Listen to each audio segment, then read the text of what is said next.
Jadi sakti terus kalau lanjuan ngumar lamunan Wone adi hudang neruskeun latihan tenaga lapisanana. Sedengkeun Dewi Ranggini anu tadi dibayangkeun ku jadi sakti dina peuting harita keur ngambah ka hiji pelemburan.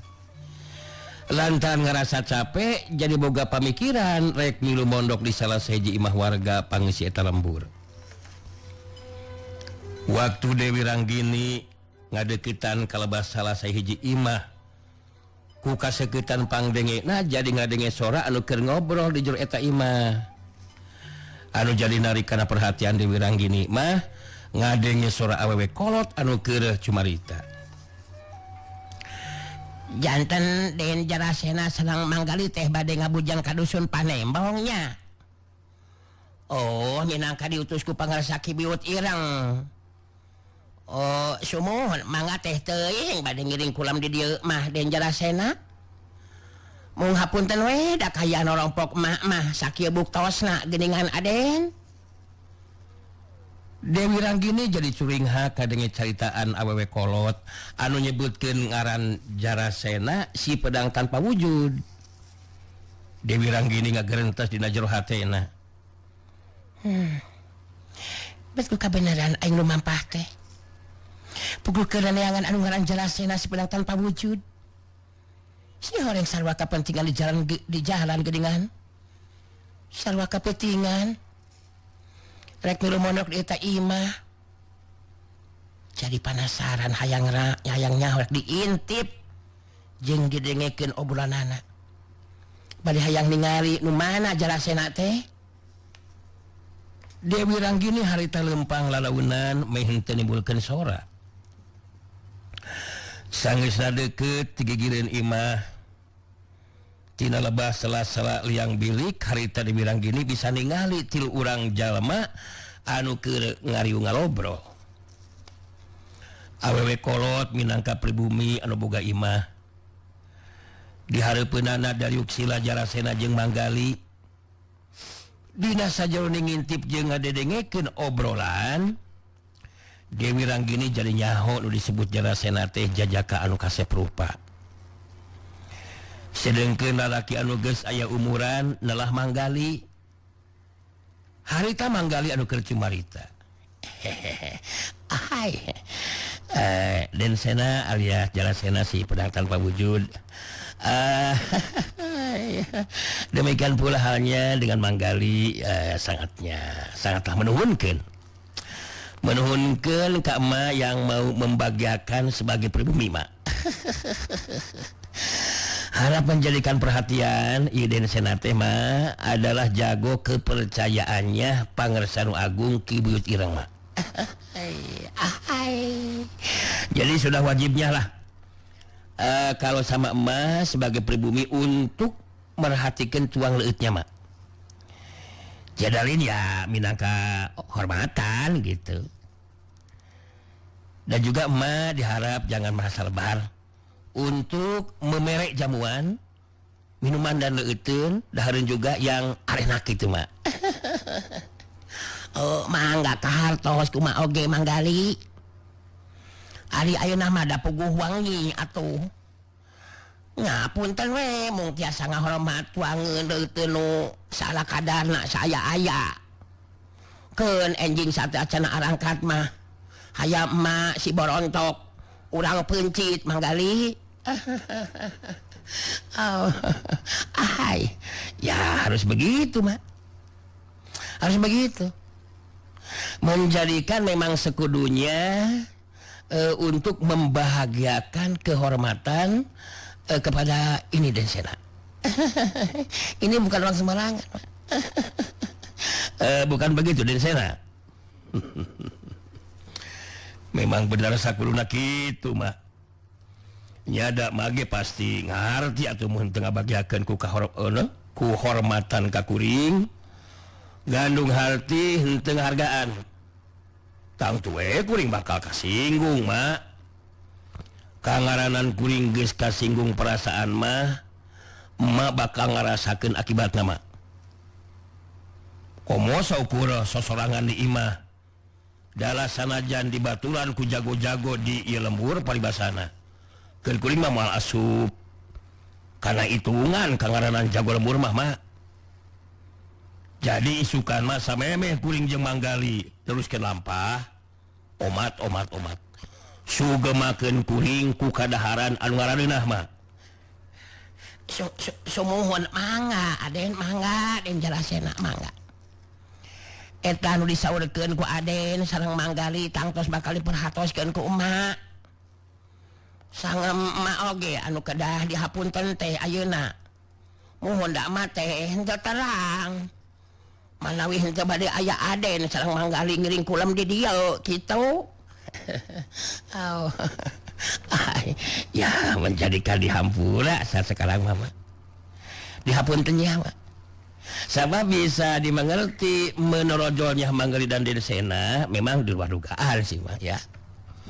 Untuk menyuguhan dahar ya harus apa itu diayayakeun lah untuk makanan yang lezat untuk apa itu sebelum yang gitu mah. Ya masjid hayamnya harus 2 gitu mah kalau hiji mah nyelapena huntu mah. Bukan apa-apa supaya menjadikan sugema dan warga rasana gitu mah ya. Omat pas tunggirna harus yang lebih gede motongnya mah gitu ya. Jangan sampai saurite gitu ya. Kalau itu kesukaanku. Kenapa di sana ngadadak seperti itu Den? Apakah ada yang salah dengan omongan manggali?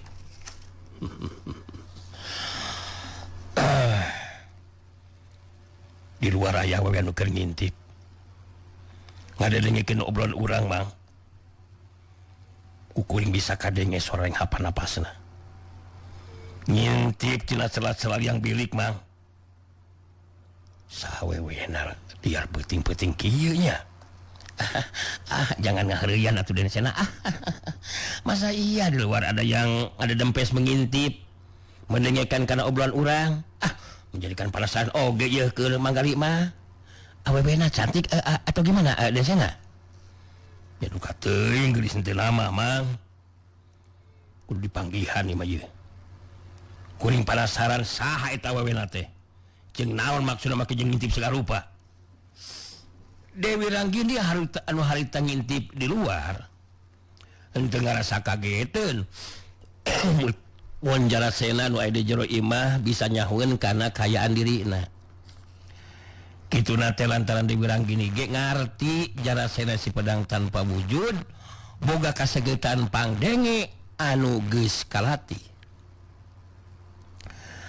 Harita Dewi Ranggini malah ngahaja tetep cicing teu ingkah di tempatna. Sedengkeun Jarasena anu ngarasa panasaran harita cengkat nangtung saterusna kaluar ti jero imah dituturkeun ku manggali.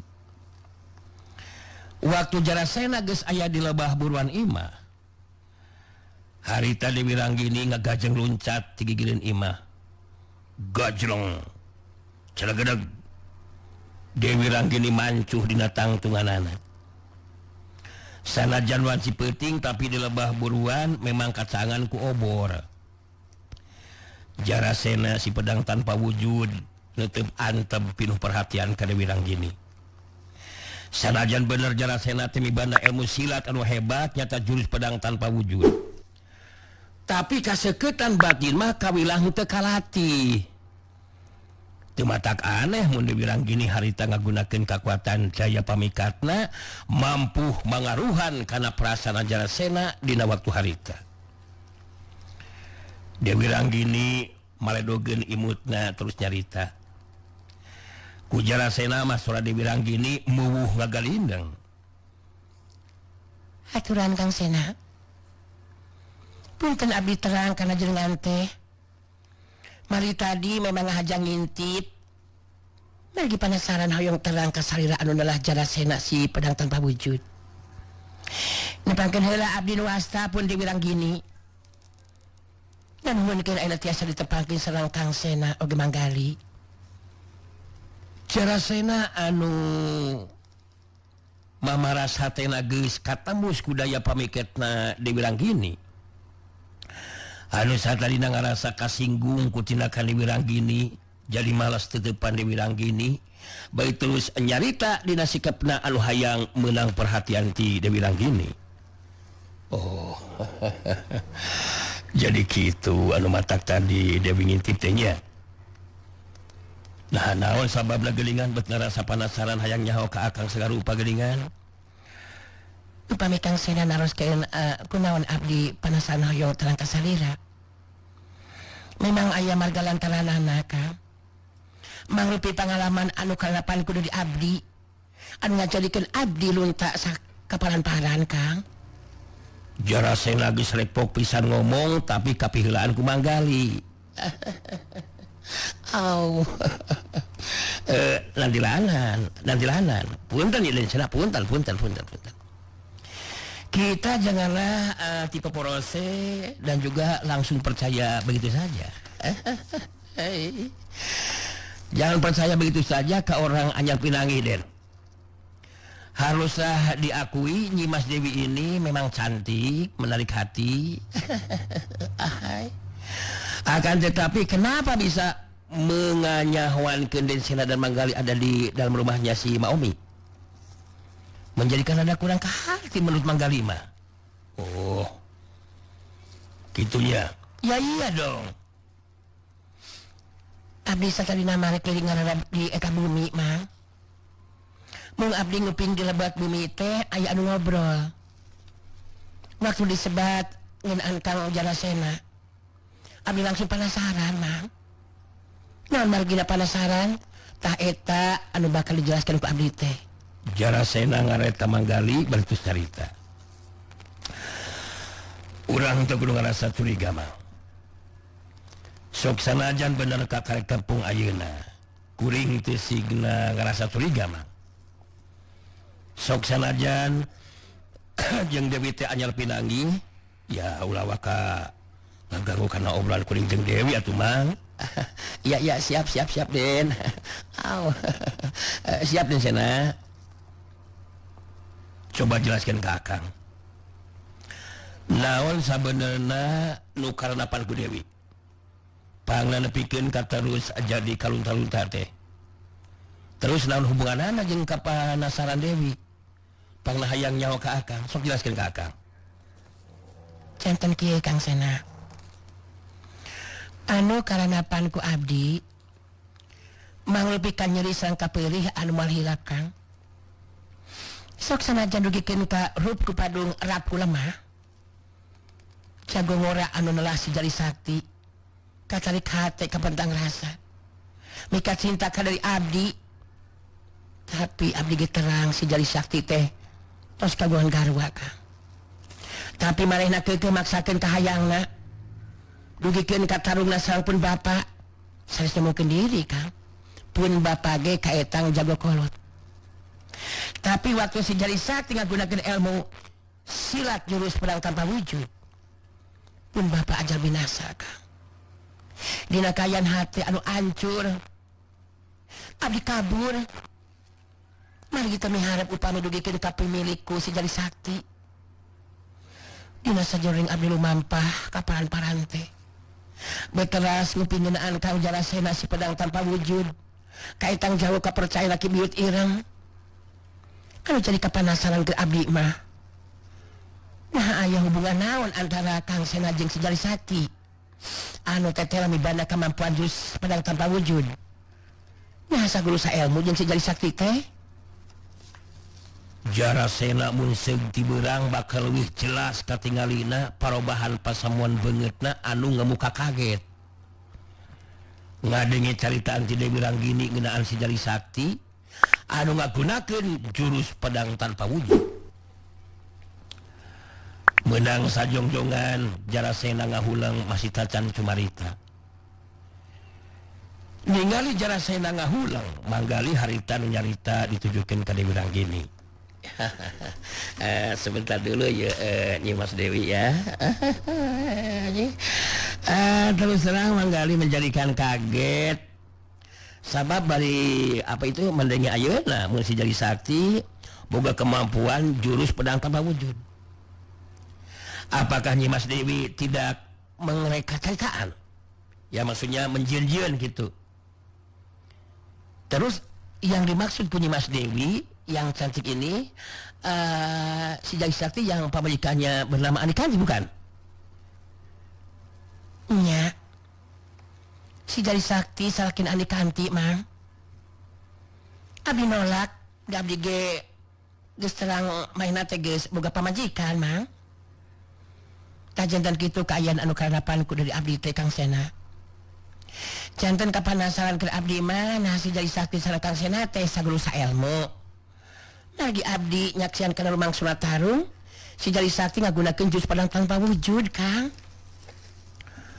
Jarasena neuteub antep kali bilang gini bertus carita. Bisi hayang nyaho antara Akang jeung si Jari Sakti jelas teu boga hubungan naon-naon. Teu rumasa boga dulu saguru jeung si Jari Sakti. Nu puguh mah antara Akang jeung si Jari Sakti mangrupa musuh. Kangaranan musuhna Kibut Ireng sarua be jeung musuh Akang. Terus terang Akang kaget mun bener si Jari Sakti boga kemampuan jurus pedang tanpa wujud. Jadi dumasar kana naon Pangadewi bisa nyaho jurus nu digunakeun ku si Jari Sakti teh nyata jurus pedang tanpa wujud. Pangna abdi terang jurus nu digunakeun ku si Jari Sakti teh jurus pedang tanpa wujud. Margi si Jari Sakti nu nyaritakeun Bapa. Rasakeun cenah ieu jurus pedang tanpa wujud. Curug katuhuna digerakeun, Kang. Tina curug katuhuna keluar angin samaran panarajang anu ngarah kana anggota badan pun Bapa, Kang. Jarasena si pedang tanpa wujud ngareta manggali terus nyarita. Benar-benar dengar dikeun kuring Magali. Sabab Kibirawa guru kuringan boga murid teh hiji-hijina nu ngawalis ilmu silat jurus pedang tanpa wujud teh Mang. Coba pikir ku Manggali. Si Jari Sakti diajar ti saha jurus pedang tanpa wujudna. Mangga juga menjadikan hokeun dari tadi juga di sana. Sungguh tidak hati kupikir tahun bakal. Sabab sakanya Manggali mah, Manggali gitu dari pihak Pangarsa anu Agung. Sudah pada hafal. Si Jari Sakti terkena dengan ilmu totoknya dan daya tahan badannya kalamana narima panarjang lawan. Jadi kumaha tuh menurut Ensena ya? Setelah orang menang warta seperti begini Ensena? Aduh jelas kuring kudu membuktikan imamang. Nah benar si Jari Sakti boga kemampuan jurus pedang tanpa wujud. Ya Kang rek nanya sakali deui ka Dewi. Jadi eta si Jari Sakti teh ngeukehan mikah hayang ka Dewi. Padahal maena teh geus boga pamajikan si Anikanti. Kurang ajar wawalak teh. Geus nyangsarakeun jeung ngancurkeun perasaan Dewi. Lalu jadi bapak jadi korban kekejaman si Jari Sakti. Dewi Ranggini nyarita deui sorana Jaidu Marida gambaran tina kayan hatena anu keur ngarasa tunggara. Abdi memang teu nyangka, Kang. Bakal ngarenapan nasib anu saperti kieu, Kang Sena. Saking kunyil hatena abdi ku si Jari Sakti. Abdi janji ka diri abdi sing sabae jagona anu tiasa mangmaleskeun ka nyeri ka si Jari Sakti. Abdi sejak pasrah diri sejak kumaha ulah ngabakti ngalaki rabi, Kang.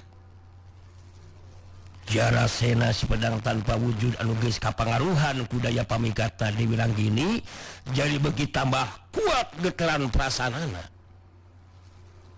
Titepan beki antem terus nyarita. Teu kudu sedih jeung leutik hate Dewi. Terus terang Akang nyanggupan pikir mang maleskeun ka nyari ka si Jari Sakti. Urang ajar si Jari Sakti. Jadi Dewi geus teu kudu neangan jago anu sejen. Sabab Akang sanggup pikeun ngabinasakeun si Jari Sakti Dewi. Ayeuna jelaskeun ka Akang. Aya di mana eta mangkluk nu ngaran si Jari Sakti teh? Sakaterang abdi mah si Jari Sakti teh nuju aya di Sumergo Panamping Kang main atuh numpi diri mengharap bisa menang pituduh ngeunaan diri abdi aya di mana Kang cek akang mah geus we kieu Dewi pikeun sementara waktu geus we milu cicing heula di imahna Maumi anu ayeuna dipake meuting ku akang isukan akang bakal ini ka Sumergo Panamping akang bakal mangmaleskeun ka nyeri balitungan jeung si Jari Sakti manggali rada kagetin oge ngadengin ceritaan ti Jarasena seperti kitu teh gancang harita manggali nyarita ka Jarasena aduh nanti lanan hup dulu ay manggali menjadikan kaget nih ibarat mendengar suara bergeluduk tengah poe ereng-erengan begini Jarasena harus mengingat alah besok kita harus sudah culuk datang ke Dusun Parembong Den untuk kemudian papahijeng Sirawing dan mendugikan keputusan dari Pangusa yang agung Den Jarasena si pedang tanpa wujud ngareret semua anu murelang bari nyarita malaskeun kanyeri dan Cewi kasih Jai Sakti eta leuwih penting manggali urusan ka Dusun Panembong masih kena aya waktu anu jelas kuring hayang ngabuktikeun langsung ku sorangan nah benar si Jai Sakti mampu ngagunakeun jurus pedang tanpa wujud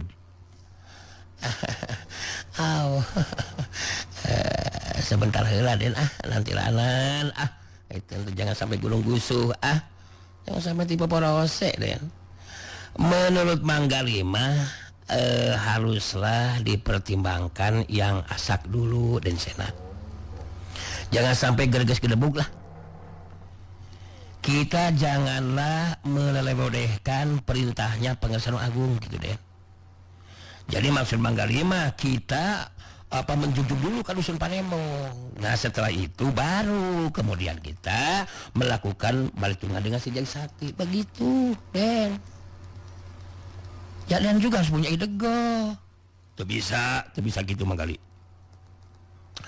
kuring milu nyeri hati karena kayan Dewi anu jadi korban kekejaman jeung kakurang ajaran si Jari Sakti si Jarasena tacan ngerasa sugema hati muncan bisa malas kanyi kasih Jari Sakti anu geus ngakaya ka wanoja anu teu boga dosa tah jadi kitu Dewi sabot akang elit balitungan jeung si Jari Sakti pikeun sementara waktu ku akang bakal dititipkeun milu cicing di imahna Maumi sanggeusna beres akang merenan si Jari Sakti akang bakal datang di ka dieu saterusna ku akang Dewi bakal dipihukum dijadikeun pamacikan kumaha satuju kitu Dewi Dewi Ranggini ngajawab sorana semua geleter marangan kana geteran hatina Jarasena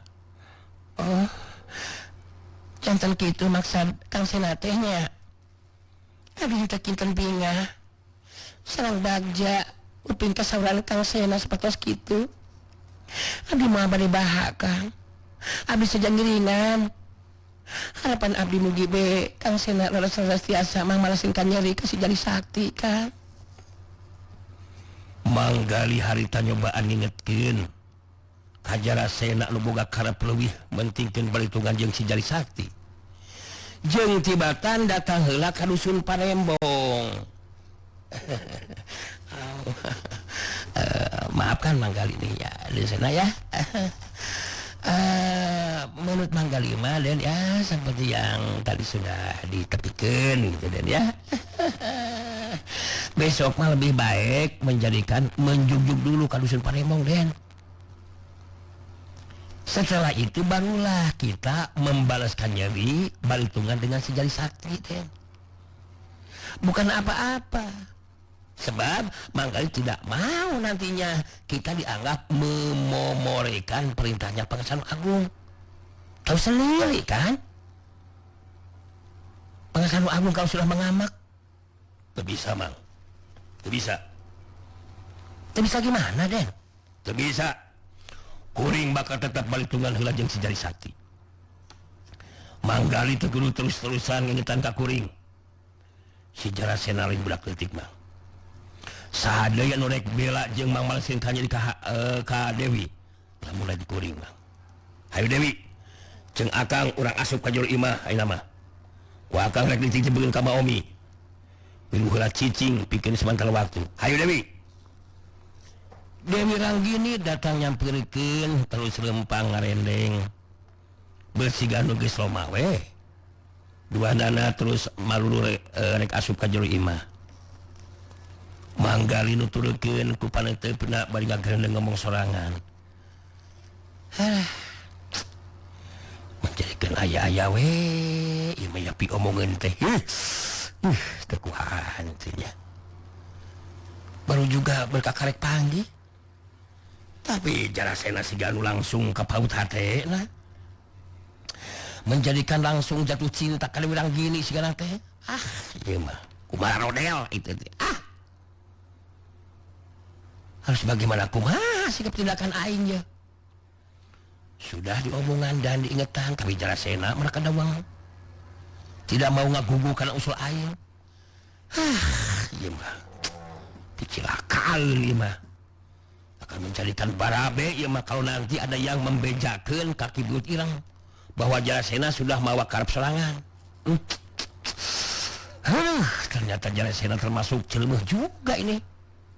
Tidak kamu meninggali wanoja anu geulis dan sampulur imik sakitu benerna kuhan teu kari kumaha isuk anu jelas Jarasena ge rungkad gubikang mah tinggal imit sakitu momplona cangkeng sakitu lengkehna aduh angkeut soca culeuleuk pangamung sakitu mancungna alah udah masa eta mah tong beureun Jarasena aing sarboga da jelema aing ge tapi da kumaha ye manggali harita terus lempang sangeusna ningali Jarasena jeung Dewi Ranggini geus arasup ka jero imah sangeusna aya di jero imah harita manggali mah geus teu hayang miluan deui ngobrol sigana teh puguh dina hatena memang teu ngarasa panuju ku sikap pamadegan Jarasena si pedang tanpa wujud anu kala karek ngaheulakeun balitungan heula jeung si Jali Sakti ngabuktikeun perhatian jeung bela patina ka Dewi Ranggini sedangkan di tempat sejen dina peuting harita si Rawing jeung Ki Jaratunda katut Nyai Kingkin masih keneh paguneman sedangkan Aceng Japrut mah geus sareti heula Ki Jaratunda harita anu keur cumarita. Jadi kitu Jang Rawi kula ayeuna geus waktuna kudu mikir mustika mung bodas teh sakumaha nu diamanatkeun ku Eyang Jatinur Alam Jang Rawi puguh berat sabenerna mah katitipan eta mustika teh Jang Rawi nya berat kumaha gitu ge apanan anu disebut mustika mah malah pikeun ka sagede tolomo beneran ki lain berat ku gede na eta mustika Jang Rawi tapi beratna teh lantaran loba para jago atawa jawara anu mikahayang kana eta mustika lain saurang dua urang udah datang ka dieu teh Jang Rawi aya anu wani meuli aya anu wani tuker jeung emas inteng juminten sagarupa aya oge anu ngarasa dina jago mah menta sacara paksa kitu teh mah lantaran pabeja-beja sigana mah yen kula nyimpen mustika maung bodas teu matak aneh mun kula atawa Suteja beuring kula kudu patelak jeung jago atawa jawara nu hayang ngarebut sacara paksa anu mata ku bisa terpungan jeung Jang Rawing eta mustika teh geus waktuna kudu dikula dibikeun ka nu boga hakna kitu Jang Rawing ya ari keur awing mah banan rek dibikeun jeung cenah mah kumaha anu katitipan we anu penting mah jujutan hubungan antara guruna Guru Ki Jalatunda teh minangka sobatna Eyang di Timur Alam. Aduh ngeunaan eta mustika rek di Gusti. Tapi dipupusti ki. Hartina dirawatan dimumule gitu. Penantong boroling anu kasebut mustika. Jala sanajan rokrak sapotong paribasana amanan. Dina waktu nama sok rajin aya guna jeung manfaatna ki. Iya benar gitu Jang Rawi. Mudah-mudahan we ari geus aya di Jang Rawi mah ulah nepikeun ka ngaranapan kawas di kula. Di teangan jeung didatangan ku rupa-rupa jalma nu mikahayangkan eta mustika. Puguhnya kitu kaya di dunia kajawaraan mah Jang. Rupa-rupa rengkak jeung paripolahna jago jeung jawara nu makalangan. Teu matak aneh mun mustika mau bodas nari kana perhatian sarta hayang ngapimiri kana eta mustika ya. Kah ina mah kira-kira apanan obrolanna ya Ki? Kanya kin ya. Kumaha isukan carek dijajabkeun wae ku Akang. Aca warek di dieu heula ngarah bisa tepung jeung Suteja muridna ieu Ki Jalatunda. Apanan ari Akang mah kumaha nyai we rek dijajabkeun ulang ka lembur nyai hayu. Rek di dieu heula ngarah bisa tepung jeung Suteja teu naon. Nya da nyai. Lumampa sosorangan mah apanan bisi loba gangguan ieu kumaha jaman ayeuna aja entong ya. Nyai kin teu kasirawing terus ngawarung. Punten. Abdi sanes teu hoyong atanapi manu ka Kang Suteja. Lamun abdi hawatos kapun biang sarengkeun bapa. Anu tangtosna oge selampang kekayaan diri abdi.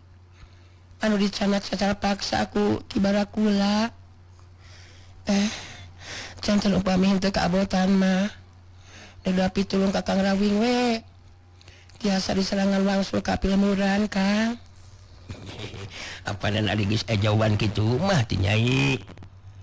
Jadi puguh ka Kang oge nyai. Nya da Kang ngarti kolot nyai pacina oge bakal ngarasa salempang. Kangaranan pangawak awewe leutik. Naon teh leutik ringkang gede bugang gitu. Komo ieu bari dibawa secara paksa ku Ki Barakula. Ngerti nyai? Kitu emutan abdi oge Kang Rawing.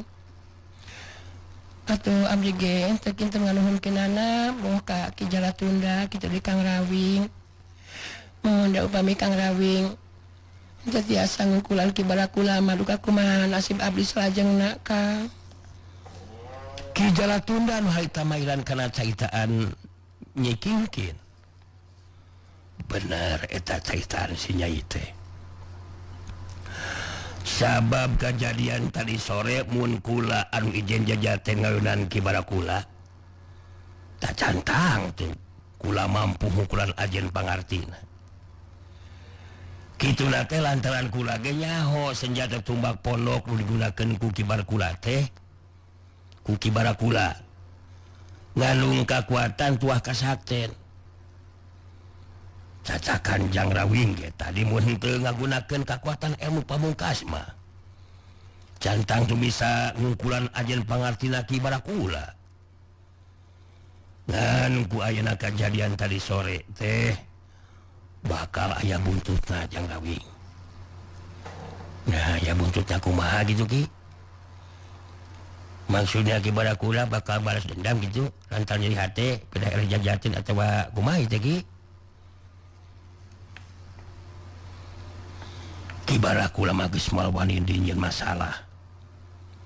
Nu jadi pamikiran kula mah mun Ki Barakula nyarita ka jalma sejen ngeunaan mustika mau bodas nu aya di Jang Rawing. Palang siang bakal ditaryangan ku jago jeung jawara nu mikahayangkan eta mustika. Eta nu dimaksud aya buntutna kudu di kula teh Jang Rawing. Aduh. Aya bener na oge eta pamikiran teh Ki. Apanan mun nepikeun ka kitu teh keur awing mah jadi barabe oge Ki. geus bubuh ke waktu ka tukang-tukang awing teh pada naryangan ku para jago jeung jawara alatan disembarakeun ku jenatna Mbah Bulu Wajah. Ayeuna aya deui masalah anyar naryangan awing lantaran hayang musika mau bodas kapanan moal tenang ka keluarga awingna oge ki nyadari kumaha deui Jang Rawing. Kangaranan masalah mah moal waleh aya Jang dina mangsana nyorang kahirupan mah dari kula masa kadar keamanatan ku anu jadi guru atuh guru kula oge ti guruna deui narima amanat yang Jatinur Alam. Jadi secara turun-tumurun mah ti guru ka muridna nu bisa dipercaya kitu tah Jang Rawing.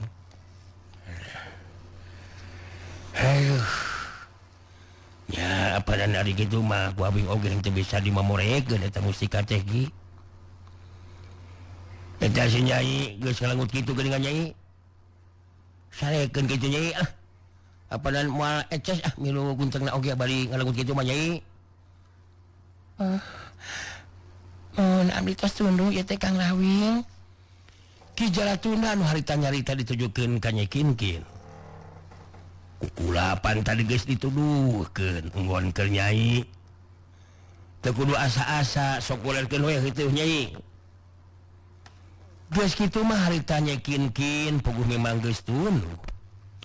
Harita terus muruka enggon anu tadi geus dituduhkeun ku Ki Jalatunda. Sedang ke si Rawing jeung Ki Jalatunda harita nuliskeun di pagunemanana lantaran watosna CF.